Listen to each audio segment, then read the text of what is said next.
नमस्कार मंडळी, मी चैताली. स्वागत आहे तुमचं माझ्या यूट्यूब चॅनलमध्ये. तर आज मी बनवत आहे चकली भाजणी. 2 किलो प्रमाणात मी चकली भाजणी बनवत आहे आणि तुमच्यासोबत मी पूर्ण प्रोसेस शेअर करणार आहे.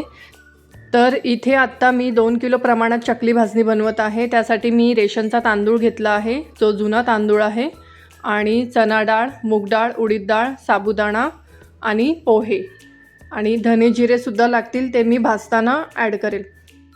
सगळ्यात आधी मी तांदूळ, चणा डाळ, मूग डाळ आणि उडीद डाळ हे सगळे जिन्नस स्वच्छ धुवून घेतले आणि पाणी निथळत ठेवलं. हे मला फॅनखाली वाळवायला ठेवायचं आहे. आणि साबुदाणा आणि पोहे मी थोड्या वेळासाठी बाजूला ठेवले आहे, कारण सगळ्यात आधी हे सगळे जिन्नस मला आधी फॅनखाली वाळवून घ्यावे लागतील. तर मी इथे हे सगळे जिन्नस फॅनखाली वाळवून घेते. कॉटनची साडी अंथरली आहे मी इथे. आणि व्हिडिओ शूट करताना माझा मुलगा, त्याला आवडतं व्हिडिओमध्ये यायला, त्याच्यामुळे तो व्हिडिओच्या मध्ये सारखा येत होता. तर हे सगळे साहित्य मी त्या साडीवरती एकदम पातळ अशी लेयर देऊन पसरून घेतले आणि फॅनखाली वाळवायला ठेवले. साधारण 4 ते 5 तास लागतात सगळे जिन्नस पूर्ण कोरडे होण्यासाठी. मी सकाळी सगळं जिन्नस धुवून वाळत घातले होते आणि संध्याकाळपर्यंत ठेवलं होतं, कारण माझी इतर कामेही चालू होती. 2 किलो चकली भाजणीचं प्रमाण मी तुम्हाला पुढे सांगतेच व्हिडिओमध्ये. जर तुम्हाला 1 किलोचं प्रमाण पाहिजे असेल तर ते सुद्धा मी व्हिडिओमध्ये पुढे सांगणार आहे. नमस्कार मंडळी. अर्जुन काय करतो? तर आम्हाला व्हिडिओमध्ये यायला खूप आवडतं आणि व्लॉगिंग करायची सुद्धा खूप इच्छा आहे. लवकरच व्लॉगिंगचा सुद्धा व्हिडिओ येईल. तर सगळे जिन्नस पूर्ण कोरडे झाले आहेत, छान वाळले आहेत. तर तुम्ही बघू शकता तांदूळ कसे खडखडीत मोकळे वाळले आहेत. आता मी पूर्ण भाजायची तयारी करून ठेवली आहे आणि मी तुम्हाला प्रमाणसुद्धा सांगणार आहे. तर मी 2 किलो चकली भाजणीसाठी रेशनचा तांदूळ वापरला आहे 1 किलो, आणि चणा डाळ 400 ग्रॅम, मूग डाळ 200 ग्रॅम, उडीद डाळ 100 ग्रॅम, साबुदाणा 200 ग्रॅम, पोहे 200 ग्रॅम, धने 40 ग्रॅम आणि जिरे 40 ग्रॅम. चमच्याने मोजले तर धने 8 चमचे आणि जिरे 4 चमचे.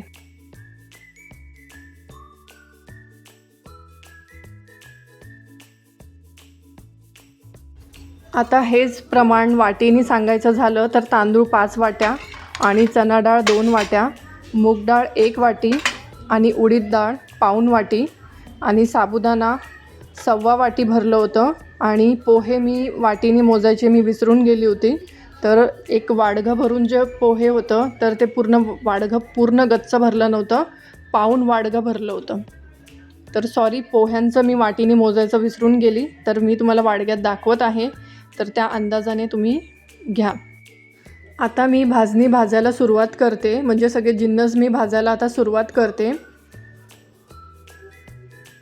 तर मी सगळ्यात आधी तांदूळ घातले कढईमध्ये भाजण्यासाठी आणि सगळे जिन्नस मीडियम फ्लेमवर भाजायचं आहे, खूप फास्ट फ्लेमवर भाजायचं नाही आहे.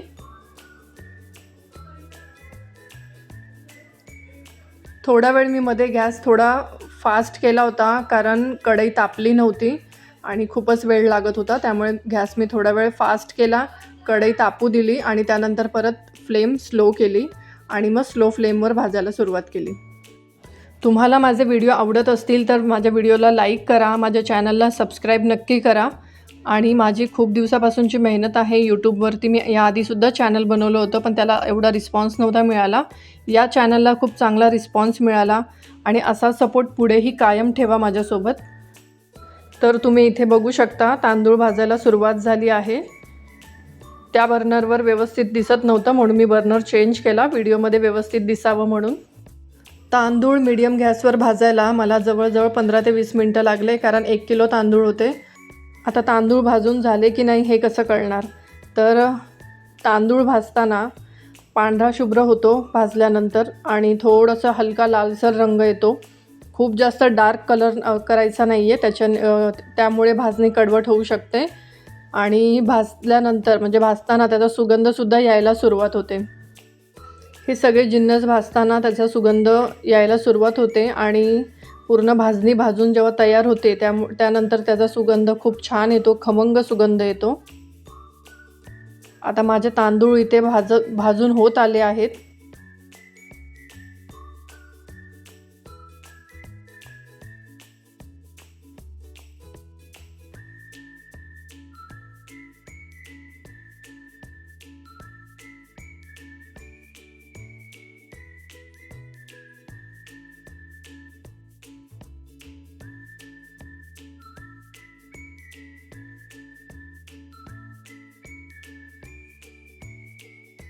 तर आता तांदूळ माझे भाजून झाले आहेत आणि मी ते काढून घेते परातीत.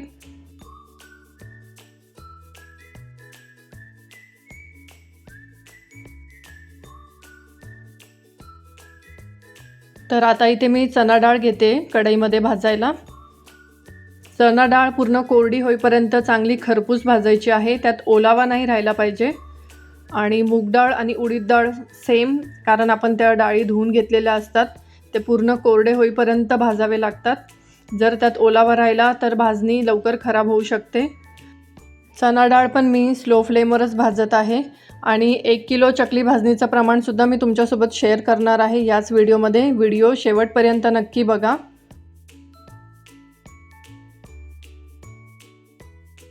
चणा डाळ पण भाजायला सुरुवात झाली आहे. एक एक करून सगळे जिन्नस भाजून घ्यायचे आहे आपल्याला. मी 1 किलो चकली भाजणीचं प्रमाणसुद्धा तुमच्यासोबत शेअर करते.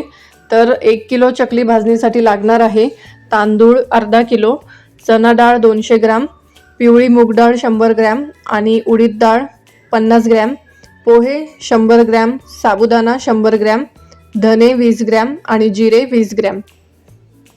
तांदूळ आपल्याला रेशनचा जुना तांदूळ वापरायचा आहे. जर रेशनचा तांदूळ नसेल तर तुमच्याकडे जो तांदूळ आहे तो सुद्धा तुम्ही वापरू शकता, काही हरकत नाही आहे.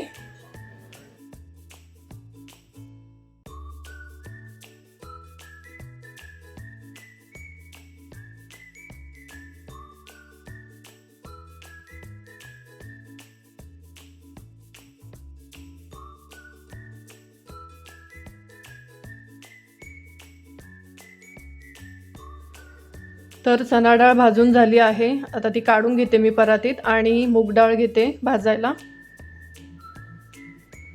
मूग डाळ कमी प्रमाणात आहे त्यामुळे जास्त वेळ लागणार नाही. जिन्नस कमी जास्त प्रमाणात असले की भाजायला वेळ पण कमी जास्त लागतो. तांदूळ जास्त क्वांटिटीमध्ये होते त्यामुळे त्याला जास्त वेळ लागला. मूग डाळ भाजायला खूप जास्त वेळ नाही लागणार, पण ती व्यवस्थित भाजली गेली पाहिजे, कारण ती धुवून घेतली आहे. त्यात ओलावा नाही राहिला पाहिजे, ही सगळ्यात महत्त्वाची गोष्ट आहे.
आता मूग डाळ भाजून झाली आहे, ती मी परातीत काढून घेते आणि उडीद डाळ घेते भाजायला.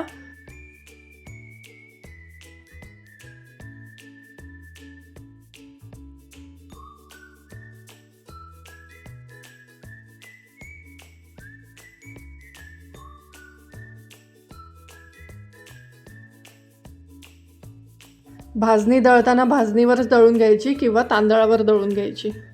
थालीपीठ भाजणी असो, थालीपीठ भाजणी किंवा चकली भाजणी आपण जेव्हा गिरणीत दळायला देतो तर गव्हावरती दळायला नाही सांगायची त्यांना, तांदळावर किंवा भाजणीवरती दळायला लावायची.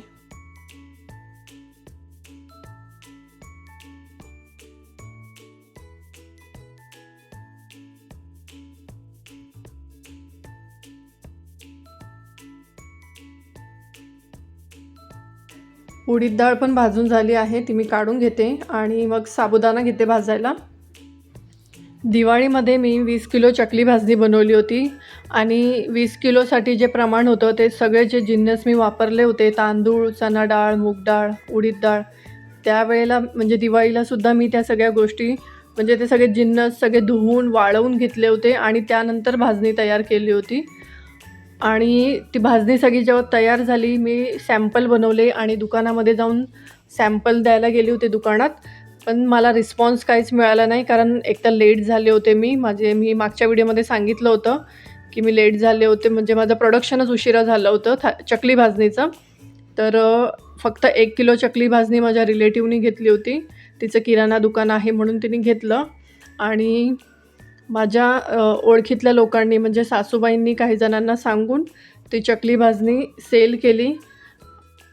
माझ्या मैत्रिणीने घेतले, माझी जाव आहे ती टीचर आहे, वैशाली नाव आहे तिचं, आणि तिनेसुद्धा स्वतः माझ्याकडून चकली भाजणी घेतली. तिच्या फ्रेंड सर्कललासुद्धा सांगितलं, त्यांनी घेतली.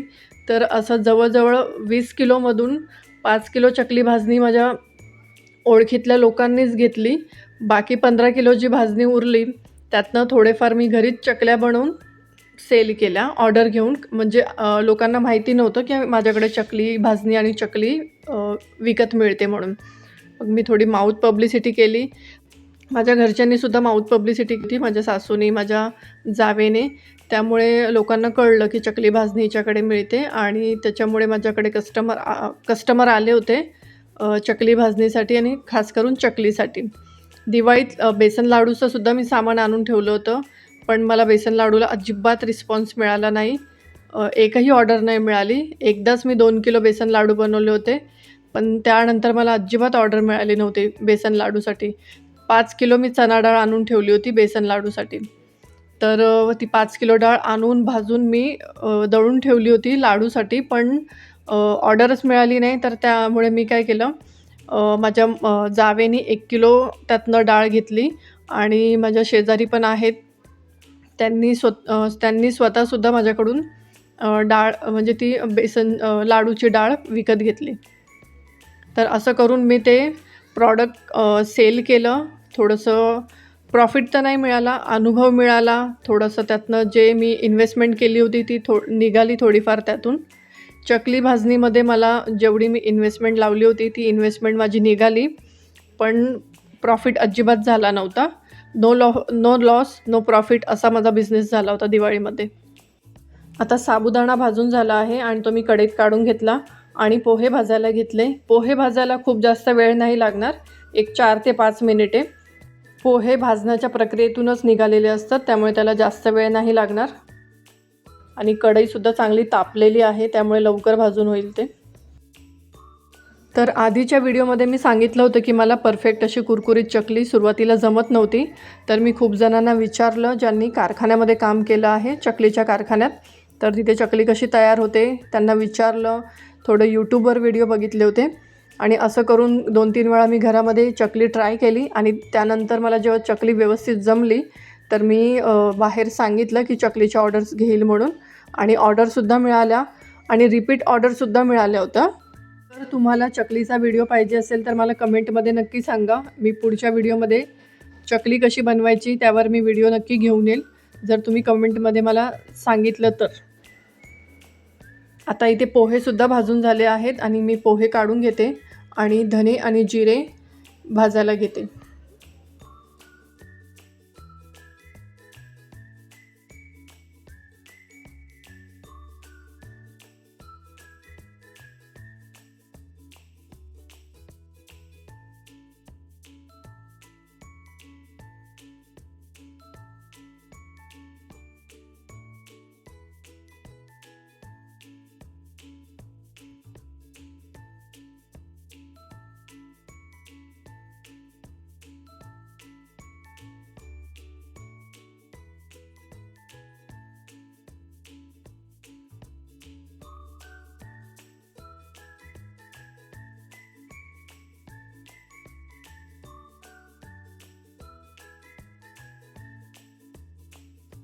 धने जिरे भाजताना पण स्लो फ्लेमवरच भाजायचं आहे आणि धने जिरे भाजण्यासाठी खूप जास्त वेळ नाही लागणार. कढई गरमच आहे आणि आपल्याला थोड्याने गॅस बंद करायचा आहे.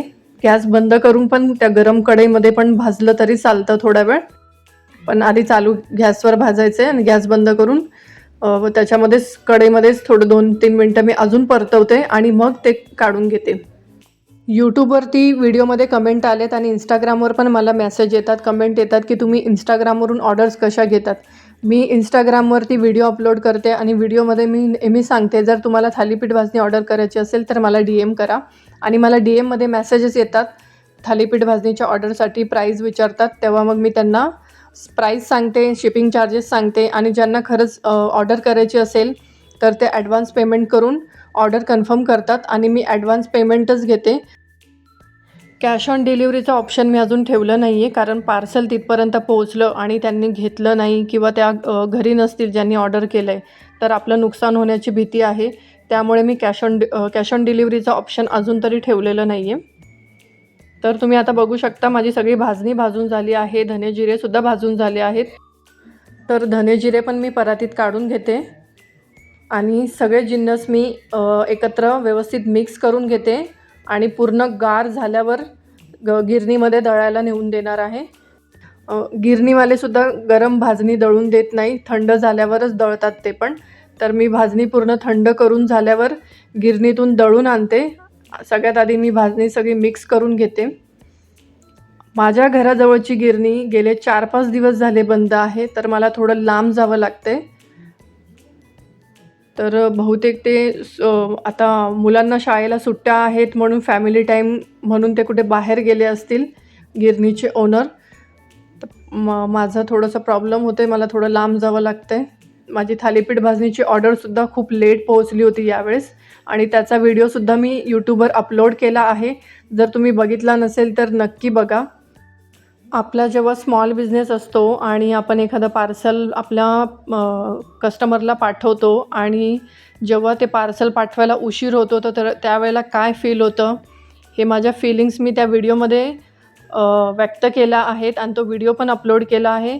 नक्की बघा, तुम्हाला तो व्हिडिओ रिलेट होईल की तुमच्यासोबतसुद्धा असं झालं असेल तर मला कमेंटमध्ये नक्की सांगा. तुमच्याकडूनसुद्धा कधी एखादं पार्सल लेट गेलं आहे का कस्टमरला, मला कमेंटमध्ये नक्की सांगा.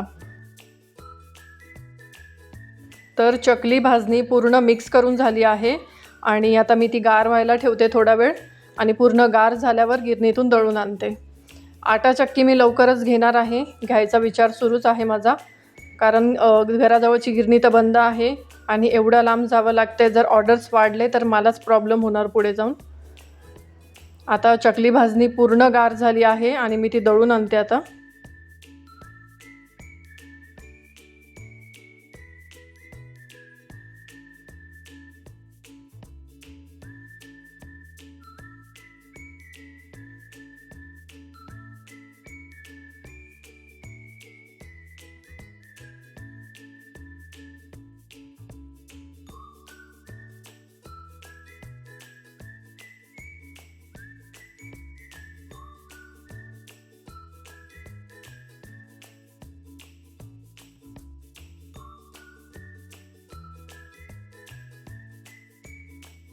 भाजणी मी जेव्हा गिरणीमध्ये दळायला देते तेव्हा मला कधीच लवकर दळून मिळत नाही, कारण भाजणी एक तर गव्हावर टाकत नाही आणि 4-5 भाजणीचे कस्टमर जोपर्यंत येत नाही तोपर्यंत ते भाजणी दळायला टाकतच नाही. असतात कस्टमर आणि गव्हावर भाजणी एक तर दळू नाही आहे, एकतर तांदळावर दळावी किंवा मग भाजणीवर दळावी. आत्तासुद्धा त्यांनी मला सांगितलं होतं अर्धा तास लागेल म्हणून. तर मी डब्यावर माझं सरनेम लिहिलं आणि डब्यामध्ये काय आहे, चकली भाजणी दळायची आहे तसं मी डब्यावर लिहून ठेवलं होतं आणि घरी निघून आले होते. आता ही भाजणी माझी पूर्ण फायनली रेडी झाली आहे, ती मी मिक्स करून घेते. चकली भाजणीचा व्हिडिओ तुम्हाला बघायचा असेल तर मला कमेंटमध्ये नक्की सांगा आणि हा व्हिडिओ जर तुम्हाला आवडला असेल तर लाईक करा, माझ्या चॅनलला सबस्क्राईब करा. माझ्या नाही आपलं चॅनल आहे हे आणि एकत्र ग्रो होऊया, एकत्र शिकूया. मी सुद्धा शिकते, काही गोष्टी इम्प्रूव्ह करते. कॅमेरासमोर बोलायला सुरुवातीला मलासुद्धा भीती वाटत होती. मी हळूहळू माझा कॉन्फिडन्स बिल्ड केला आणि त्यानंतर बिझनेस मी सुरू केला होता, तर बिझनेसचे मी व्हिडिओ अपलोड करायला लागली. त्यानंतर मला खूप चांगला रिस्पॉन्स मिळाला आणि तेव्हापासून मी ठरवलं की आता थांबायचं नाही, पुढे कंटिन्यू करायचं. तर तुम्हाला हा माझा व्हिडिओ कसा वाटला मला कमेंटमध्ये नक्की सांगा. आवडला असेल तर लाईक करा आणि माझ्या यूट्यूब चॅनलला सबस्क्राईब करा. आणि पुढचा व्हिडिओ मी कोणत्या टॉपिकवर बनवू हे सुद्धा मला कमेंटमध्ये नक्की सांगा. व्हिडिओ पूर्ण बघितल्याबद्दल मनापासून धन्यवाद.